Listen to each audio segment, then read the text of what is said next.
It's pretty gloomy prognosis. Where is the gain for all this pain, my friend? If only there were any. I agree mostly with your other contributor there, except for the fact that actually he's being too positive.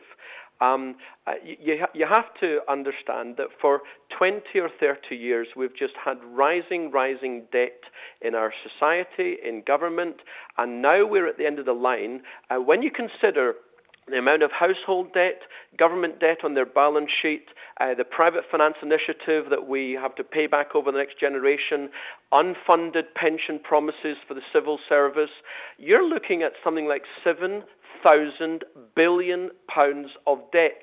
And the Chancellor's talking about, £30 billion of stimulus. It doesn't even come close to the beyond dire situation that we're in. There is no gain to be had because you cannot.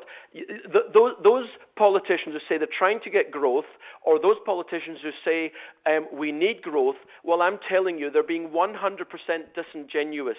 You cannot have growth in a size of our economy with £7 trillion of debt. People need to get real. But Jonathan, we'll have businesses all across the West Midlands listening into that, people working in manufacturing, people working in the service sector, working their butts off to try and create wealth, to try and create jobs. You're not telling me they're wasting their time, are you? I'm telling you that for the last few decades, the whole economy has been based on hot air. It's been based on debt. Up until 2008, we had something like 2 or 3% per annum growth, but we had 10% per annum growth in debt. And that's the reality. So yes, I'm afraid to say people need to get real. The businesses across the West Midlands who are working hard to keep their heads above water, well, I'll tell you what they need to do. They need to get rid of debt. They need to cut their cloth for what is going to happen. And in our view, countries across Europe are going to go bankrupt over the next year or two, and that's going to be devastating for the global economy. It's going to be devastating for West Midlands businesses, so they're going to have to cut their costs, cut their cloth to meet the investment conditions, and stop hoping that something will come up, because I can't see it, not with £7 trillion of debt. Dr. Richard Wellings, are you as gloomy as that? I'm afraid so. I think it's going to be a really long, hard struggle to get out of recession.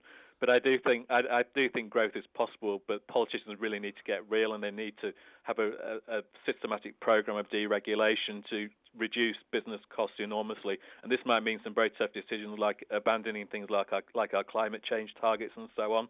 So they're going to have to be some really tough decisions and probably even more spending cuts, but it is looking extremely gloomy. And Jonathan, would you agree with Richard's prognosis there that we need to actually cut further, that we need more public sector cuts, that we need greater reductions in employment, that unemployment is going to increase as a matter of course? Well, boosting the public sector was not a solution. What it was a means by which Gordon Brown could buy votes for the 2010 election.